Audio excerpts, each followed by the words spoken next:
Today's project is a custom holster for this full frame 22 Magnum pistol.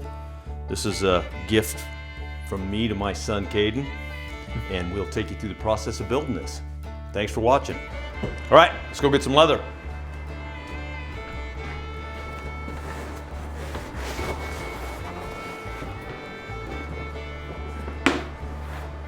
Okay, the material I'm using today is Wicked Craig pre-dyed brown skirting. I order it as 10 to 12 ounce and then have it leveled to 8 ounce for holsters and scabbards and stuff. And that's why you see this side. So that makes it a really nice, even finish to it. Let me grab the pattern for this pistol. And I'll show you, this is a full frame 22 Magnum. Full size frame with a 7-inch barrel, 6 3/4, measured from the cylinder, 6 3/4. And I have a lot of these patterns. I've made pistols for a lot of different guns. A lot of holsters for a lot of different pistols. So this pattern here is just a shade short. You can see how the end, so we'll just add to it here at the bottom. All right. Now again, this is one of those things where you have to make sure you're cutting this out right side up. So this is a right-handed holster. If I was going to make this left-handed, it'd be rough side out. All right. So I'm looking for a really nice, dense piece. This area right here, this area of the hide right here, this is the rump. It's coming from the rump. This is the middle of the back. And this is the neck. This has got a little stretchier feel to it. And for holsters, scabbards, bridle, strap work, that kind of stuff, you try to focus on this part of the hide because it's got the most tensile strength. So we'll build this from here. This is going to be, we'll add to this flap for the buckle holster. So it'll come up here. Look for imperfections, cut marks and stuff like that before you proceed, because sometimes they'll show up and you're right in the middle of your work.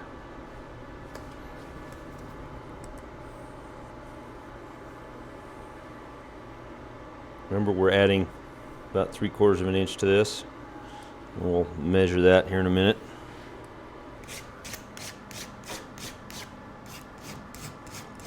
Give that a couple strops.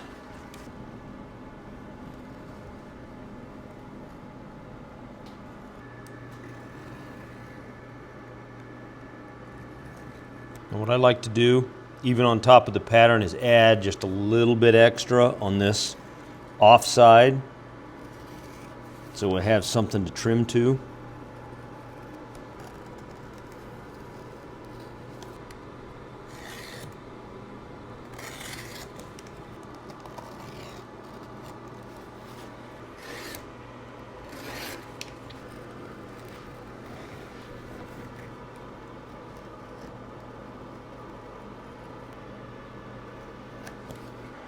All right, it's all cut out. Next step, take it to the grinder.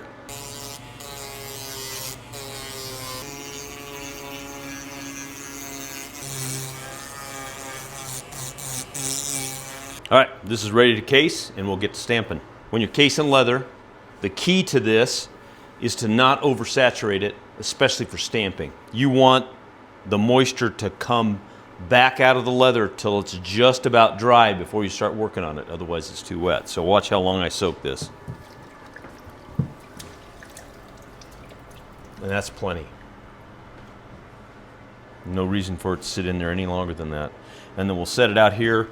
And I use a wood surface, so it draws some of the water out of the backside as well as it raisin out of the top. And then as soon as this color, and this is a pretty good example right here, as soon as that comes back to this is the same leather, it'll be ready to stamp. So about how long do you let it dry?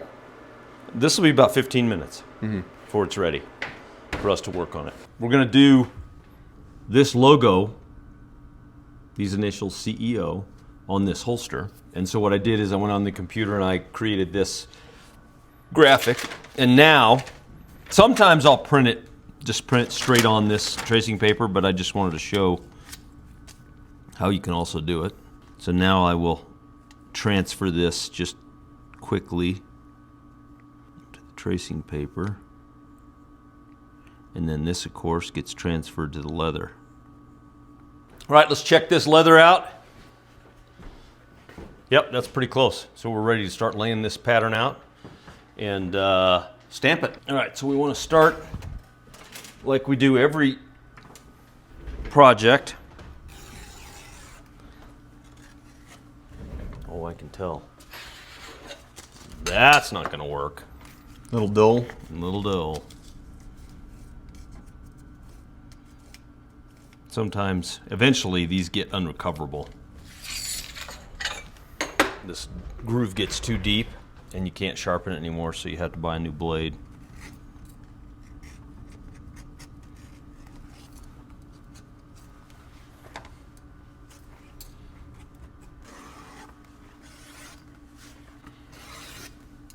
And we'll do a quick bevel. Bead. Quick bead. Bead line. It's Stitch line. actually my stitch line, correct. I'll have people so confused about what to call this. Now you see how when I cut this out, I left myself a little extra in the back. So we have something to sew to. The worst thing in the world is get this all done and then have these two edges not line up. That's, yeah, like I haven't done that before. So learn from me. This gives me a nice light. I want you to notice how I skipped over this, not using this, because this distance and this distance aren't the same. So I want to add the difference so that this distance is the same, right? Those are the little visual.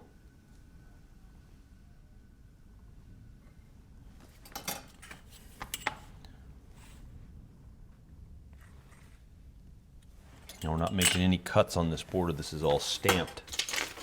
The center of this is going to be where the logo goes.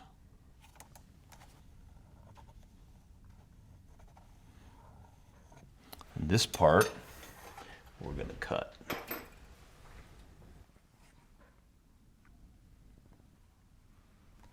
Whenever possible, I use a template for circles because they are a bugger to get good. Look at that. And then we're going to do this beater.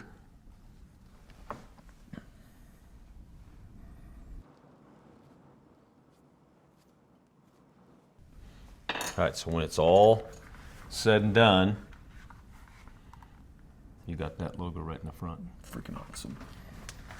Awesome, awesome. So now we're going to lay out our pattern. I'm going to transfer this lettering.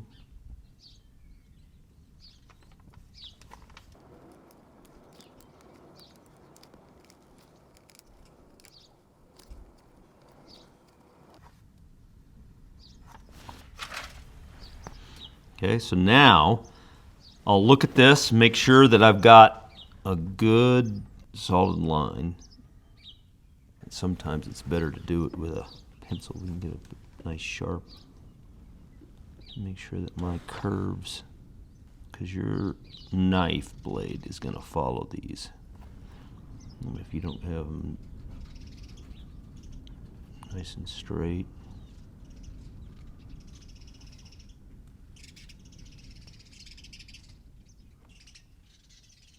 Okay, so we'll cut these out, recess them, and then we're also going to do spots in this circle. So a good way to lay these out is take your circle template and you can put it into quarters. So here's your quarters, and then you could rotate this or just eyeball your eighths and give yourself a nice pattern. So we'll put spots in each one of those places.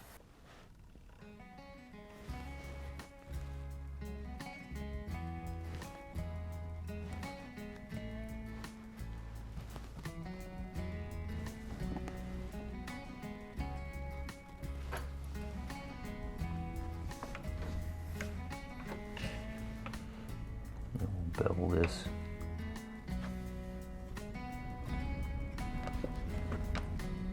Circle, give it its little relief.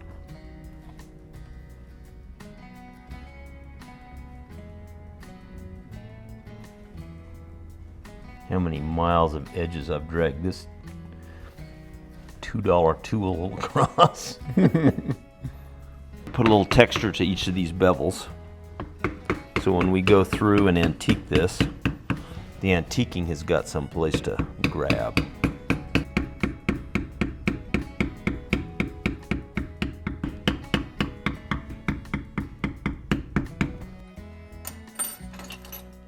Start the stamping pattern. My preference is to go uphill when I'm doing a stamp. Like a If weave something's pattern. vertical, it's a weave pattern. I like an angle that's uphill versus an angle that's downhill. And uphill is the direction of carry, right? That's how I look at it. So for a holster, right-handed holster, I want this cant to be up. So we'll just start it. It can just be random. This isn't a basket weave, so we can just start here. We'll give ourselves a guideline. We're using this pattern. And you'll see how I build that one stamp at a time. You want to talk about your My thumb decoration. Yeah, your thumb decoration. Slip drill driver, the screwdriver, drill driver, right on the thumb. Ooh, building the deck. That will bring a tear to your eye. Yeah. That'll bring a tear to your eye. All right, so this pattern has got an up and a down side. So to do this weave, you've got to rotate it. So here's that side, and then I have to rotate it for that one. And you can see how I'm rotating it each time. And you can't mess it up, otherwise you end up with a screwed up pattern. And then again, just like any other basket weave, it's like stacking bricks.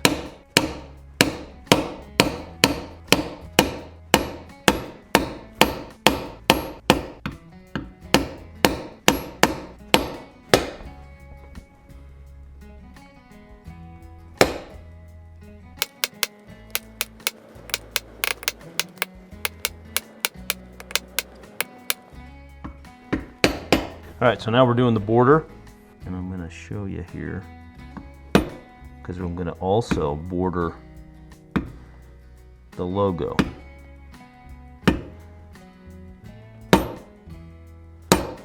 Come down here to your end, throw down a couple, and then do your walk and measure. Make sure you've got enough room for mostly a full stamp. That's pretty good.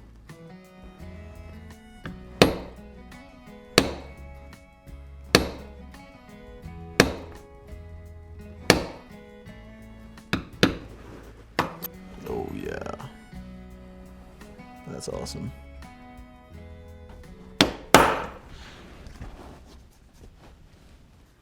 All right, so that's ready to dry. And then our next step is oil, top coat, antiquing. And then we'll line it, stitch it up, and get it finished. Okay, we let this dry overnight, and then early this morning I oiled it, and that oil has now penetrated, and it's ready for top coat and antiquing. Okay, this process, we want to make sure we're flooding the surface so we get it all evenly coated. And don't focus on the back yet because you don't see them together. Just make sure this front side is coated, and then real quick get to it with a damp sponge. And then we're gonna just really make sure that this process, it's all the same color. See how that's all gotten the same depth? All right, so we're gonna let that set. 5 minutes, and then we'll do the antiquing. In the meantime, let's go get lining material for it. All right, so I like to use calf skin. It's about 2 ounce to line it with. Here's another option. This is 2 ounce pig skin. And depending on the outside color, you might use this, but see how flimsy that is. This is almost, man, it's kind of hard to describe that. Super soft. It's super soft. It's almost like a rubber. It's almost like a heavy latex. Mm-hmm. Really? Yeah. Super soft, And it's very pliable. Yeah, very pliable, so it'll mold to the inside of the holster really well. I'm not going to be too specific about this line. I just want to make sure I've got enough so it doesn't migrate. All right, let's go hit this with antiquing.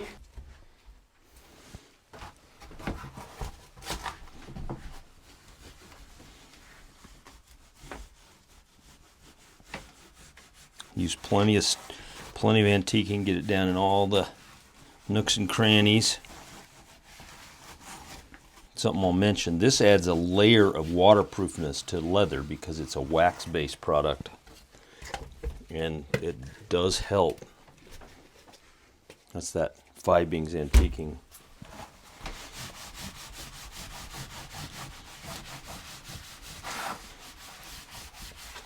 So now you want to make sure that you fold this. So notice that wrinkle because we shaped it last night, right? And that's going to hold dye differently or hold antiquing. Okay. So you want to fold that and wipe it really good right there. We're going to cut this liner out. I like to use just a standard everyday fabric cutting mat. This is what that is. And a fabric cutting wheel. And it'll, it just cuts through, especially garment leather, just no problem. So it's a great way to cut out, I use it for cutting out chaps. B-roll. Before we line this, next step is to punch these holes out for the hammer loop, and I'm going to grind this little bridge between the two holes so that there's some relief, because this will slide in and out. And the hammer loop, we'll just show you how that works.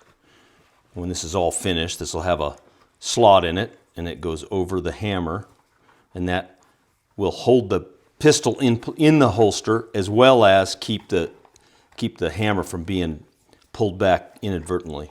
And so when this is all done, I'll show you how this works.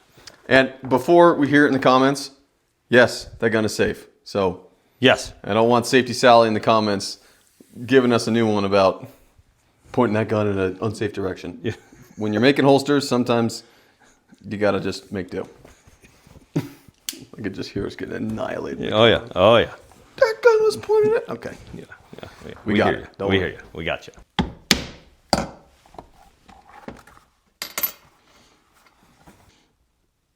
So the reason I'm going back the other direction is so that the bevel on the hole goes both directions, right? So you got a bevel on both. So it slides smooth. So it slides better, yeah. Correct. There'll still be some bulge here, but this'll reduce it.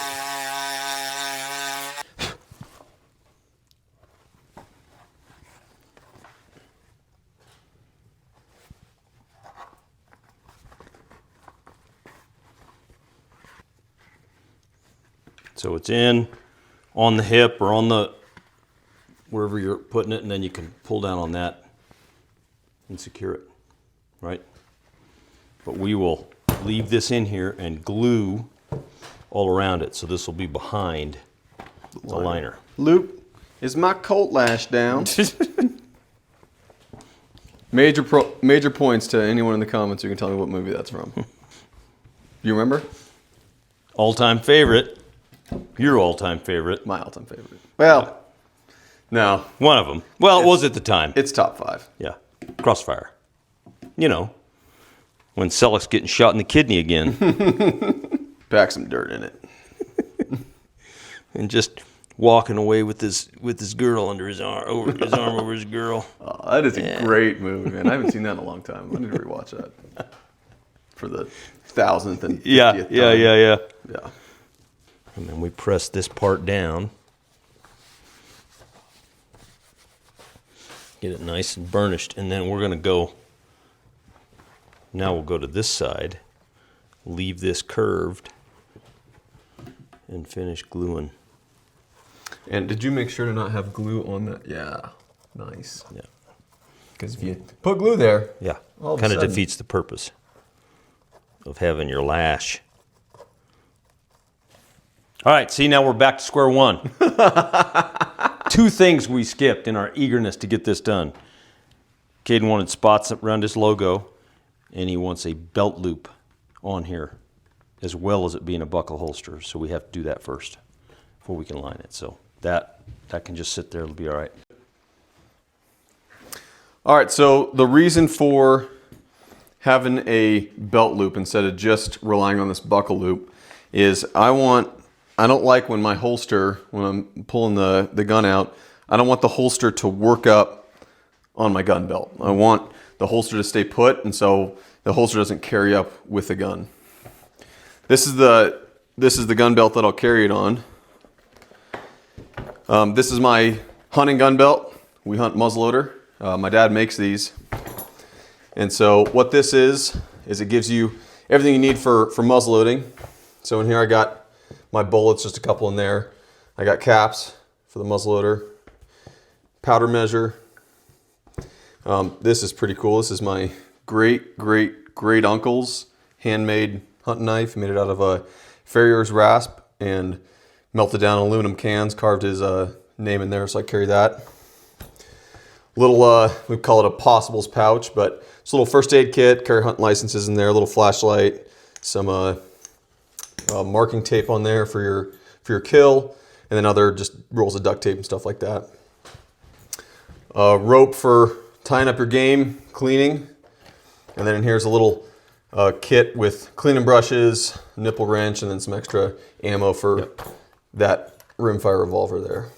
So anyway, really sweet setup, and we carry these for our coup de grace.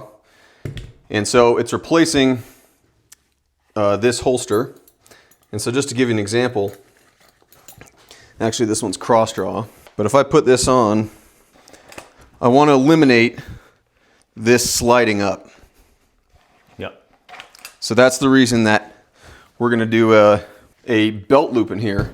So underneath this buckle loop is going to be just a belt loop that's this exact width, so that you don't have any play. You can just slide it on the belt. Yep. And so that stays put. So you're probably wondering, why do you even have the buckle loop? Well, here's why. So the idea is, on your rig, take this buckle apart, goes in your rear billet, and tell me how cool this is. This is the old holster, by the way. The one that we're replacing. The one that's getting replaced.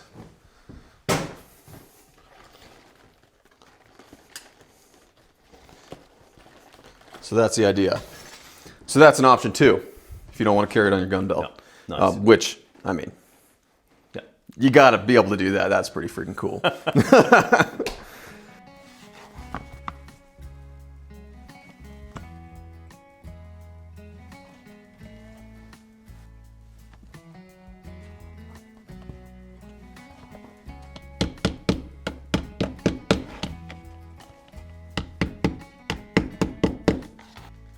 Nice. Oh, that is so sweet.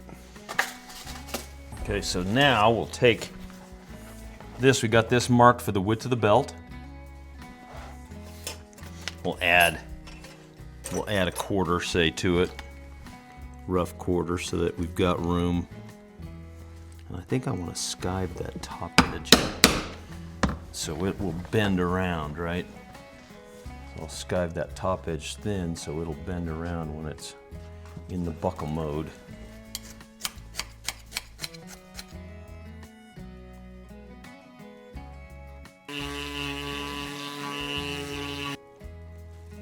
Okay.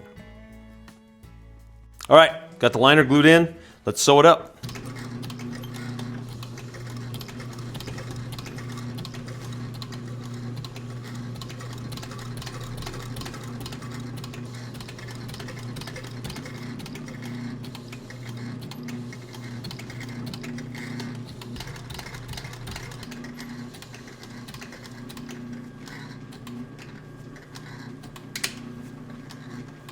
So first thing is you sew all the outside parts, right?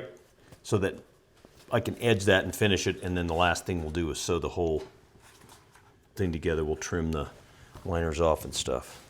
So let's get this edged here.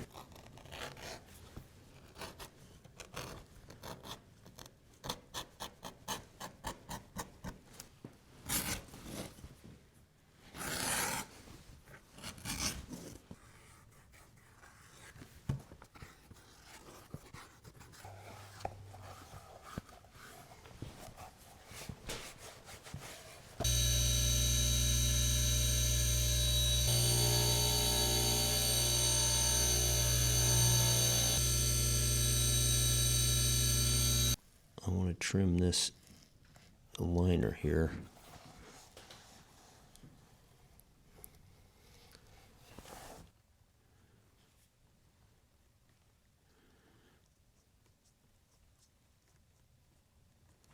Let that dry up and sew it up.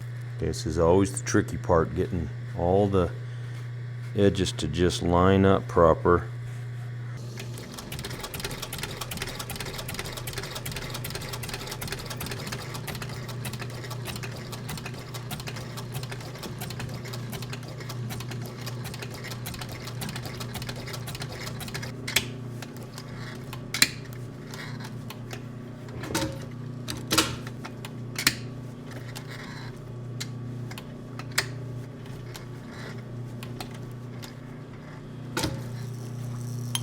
Extra back stitch there, a double back stitch, so that you have good strength for that. We use this Dremel to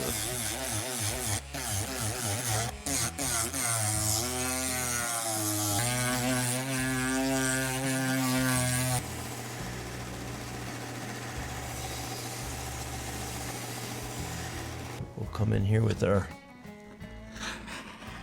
number 2.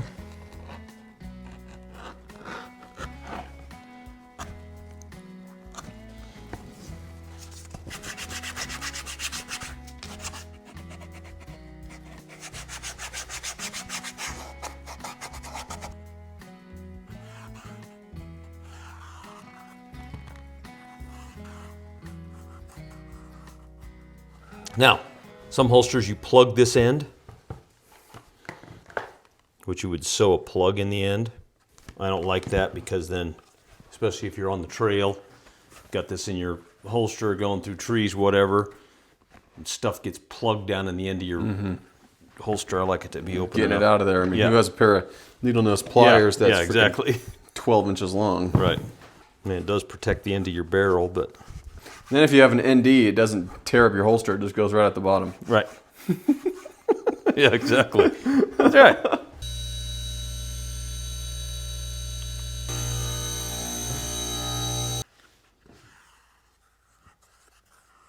And then one more.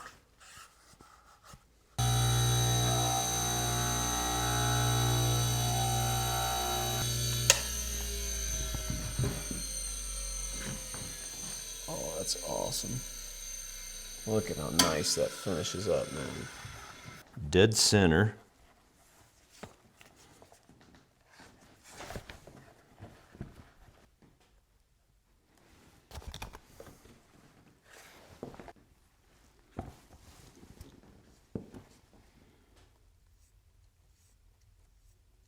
Last bit of stitching done.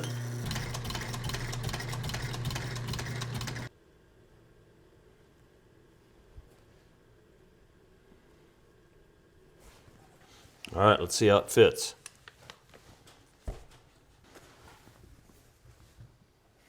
Nice. Oh my goodness.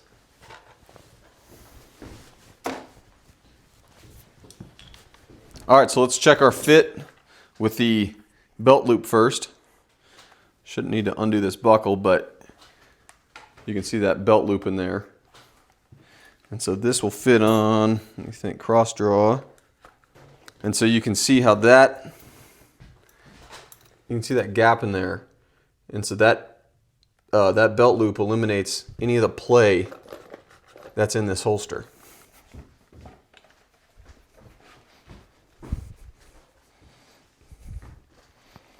Oh man, that is so sweet. Look at that. Yeah. That is a great design. That's just an awesome design.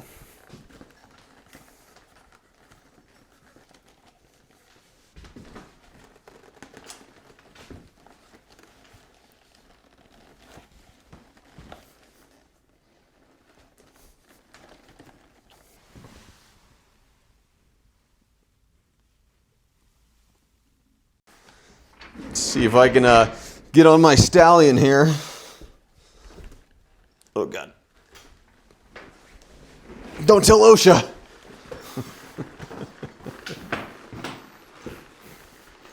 Oh yeah. That's sweet. Yep. Yep. That's awesome. Sits great.